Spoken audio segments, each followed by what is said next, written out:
Hi guys, and welcome back to the channel. Today we have an update on our high mileage Monte Carlo E92 M3. As you know, we gave driving impressions of this in the last video, and I mentioned that I felt the dampers were completely shot. So we are going to actually address that today. So if you come over here, we'll speak to Aston and find out what we are going to fit to this lovely E92 M3.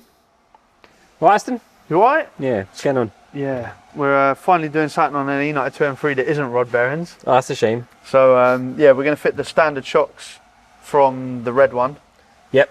And we're going to uprate. We're going to change all of the top mounts and the bushes and the rubbers. On the rear? And the plates on the rear. And the reason for that is because these will fall apart when you take them out. It's usually like this cup. Yeah. Where all the weather hits it, it will like wear away. Okay. And over time you can end up with the shock shooting through that and it comes into the boot and they rattle around. Okay. It's common on the E9X platform. So yeah, we're going to uprate, we're going to change all of those so that they're fresh again. New bump stops and new sleeves as well. Okay. And then we did want to do top mounts on the front, but we're not going to do them yet anyway because we want to make sure that this makes a difference and so what we want to do is isolate basically just the dampers and see what difference that makes. We will do the top mounts, but I believe they're on back order, and we've been told by BMW that we might not get them this year. Yeah, it's like December, maybe January. That gives us a chance to see what it's like. And the only reason for doing the rears is that we know they're going to probably crumble, so we're going to have to replace them. They're open to a lot of the elements, especially like salt and stuff on the road and weather and stuff like that flicking up in the wheel arch. Because they're in the wheel arch liner, they just get everything and they just build up a load of rubbish. And the reason for us going for a second-hand set of dampers, so these are from our Japan Red E92 M3, which has got around 68,000 miles, is that you can basically buy a set of these for like £285 to £300 on eBay. So the idea with this build was not to fit the most expensive parts like we usually do, but what would happen if you're working towards a budget. And at the end, we'll actually add up all the money that we've spent and see how close we can get it to the red car. So a new set of dampers, I haven't actually priced them up, but I believe they're around £500 each, maybe a little bit more. And the Bilsteins work out around, I think, 1,600. So that would be another option. But let's see how far we can get on a slightly smaller budget. So Aston is going to fit these now, and then we'll go for a drive afterwards and see how the car behaves.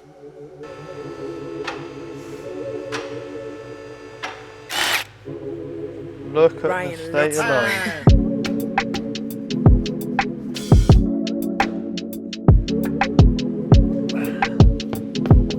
Rusty McGee.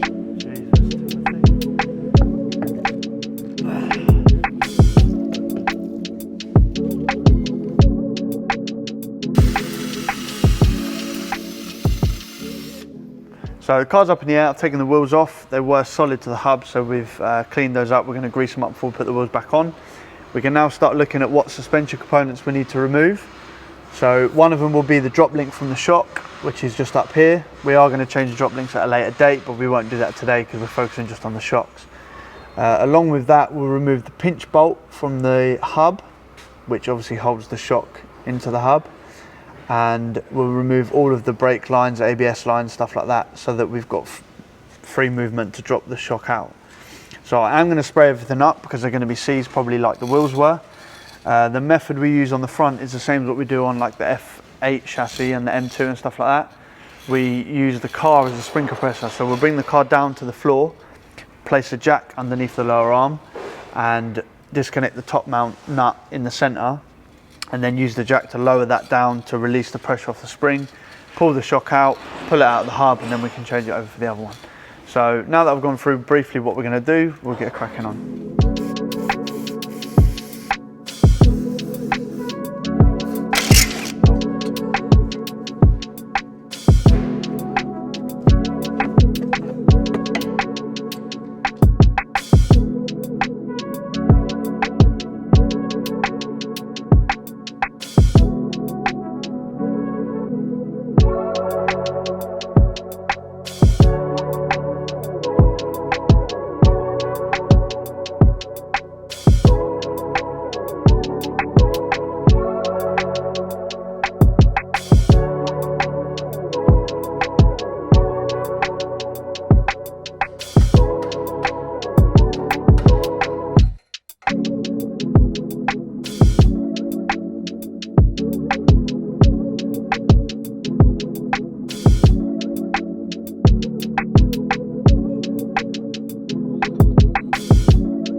So me and Hash have changed the front dampers, so now we're going to move on to the rear ones. On the rear it's fairly simple. At the bottom you've just got one bolt that goes through the bottom of the damper and through the lower arm and threads into the lower arm. And then on the top we have to go into the boot and move the carpet out of the way so that we can access the top nut. Once we've undone that top nut, we can pull it down from the wheel arch and push it up out of the lower arm, and then we can pull the damper out. So we'll get this bottom bolt out if it's not seized, and we'll get into the boot and remove the top nut.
So with the dampers fitted from our Japan Red E92 M3, let's see how the car behaves on the same dual carriageway I tested it on with the stock dampers it had on it.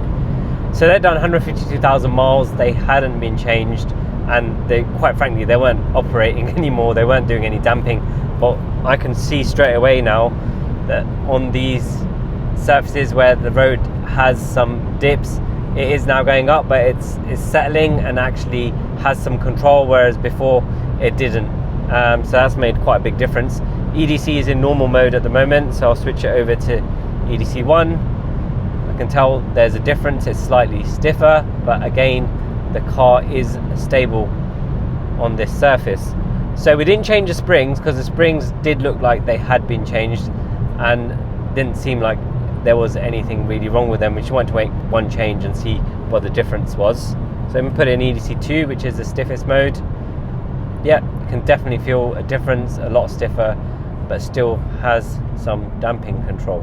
But what I'm more interested in finding out is how this now behaves around corners, because that is where an E92 M3 excels. So I'm just going to go to my normal test route and I'll join you in a minute.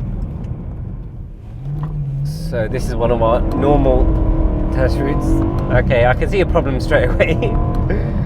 So although the damping was a lot better on that dual carriageway, when the car's under power I can still feel it moving around a lot more than our Japan Red car. So it does feel like there is a lot of play in the suspension components and the bushes, and just coming around that corner there as well, it doesn't feel like the front end and the rear end are in tune when you're going round. So it just means the car chassis is moving around a lot, and that is going to be down to the bushes. Yeah, it's just turning's not the same.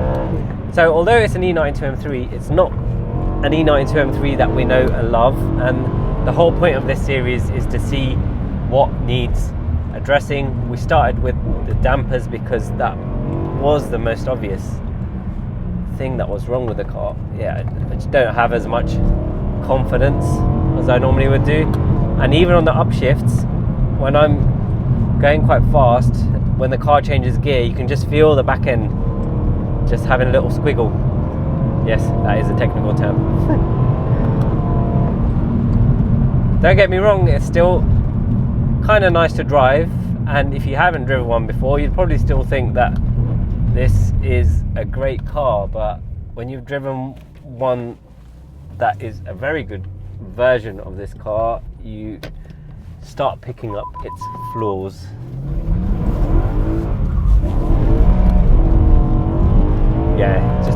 moves around a lot. And this car does have good tyres on it as well, so it's not down to that, it is purely down to the rest of the suspension components. Okay. But again, yeah, when you're going in a straight line, it is riding a hell of a lot better than it was before. So we have made an improvement on that. We just need to improve the rest of it now, so it can inspire confidence going through the corners and we can enjoy it a little bit more. Well, I'm actually glad we're doing this series now, because it's something that we haven't actually done before, and we're big fans of the E92 M3, and we think that it's going to be a very popular car going forward now everything's going electric. It's going to be one of those things that people say, okay, I want an NA car and this is the car I want to choose. Last normally aspirated M3, the only V8 M3. And to be honest, once you've addressed a few things, they're pretty reliable. Yeah. Okay, I'm going to head back to the workshop now and we can have a little sum up. As you can tell from my last driving section, the dampers have made a difference, but we still have a very long way to go with this car to get it to drive like our Japan Red E92 M3, which is a very well maintained version of this car. You know, in the last video we changed the spark plugs. Obviously they made a difference to the power on the dyno, but they have made a very positive difference to the way this car drives. It doesn't have that little lull in mid-range and it feels much more lively. The next thing for us to do on this car is going to be to change some of the front end suspension components. So we're going to do the front arms and the track rod ends. The steering does feel really heavy, and I'm hoping that's going to address that and give it a bit more stability on the front end. We do really want to do this in stages to see where we actually start making a difference and how it affects the whole drive of the car. So how much have we spent so far? The car cost us £16,000, £1,500 for the rod bearings, £160 for the spark plugs, and £300 for the used dampers. We have used 1 hour's labour on the spark plugs and 3 hours labour on the dampers. You can apply your own hourly rate to that. Ours is £100 per hour. So far we would have spent £18,360, and we'll keep you updated throughout the whole process to see how much this project actually ends up costing. Thank you so much for watching, guys. If you liked the video, please remember to smash that like button, and if you haven't already, please subscribe to our channel. If you want to join the conversation, please drop a comment below and we'll try our best to respond to you. If you want to watch more of this project, you can do so over here. If you want to watch what YouTube thinks you might like from our other content, you can do so over here.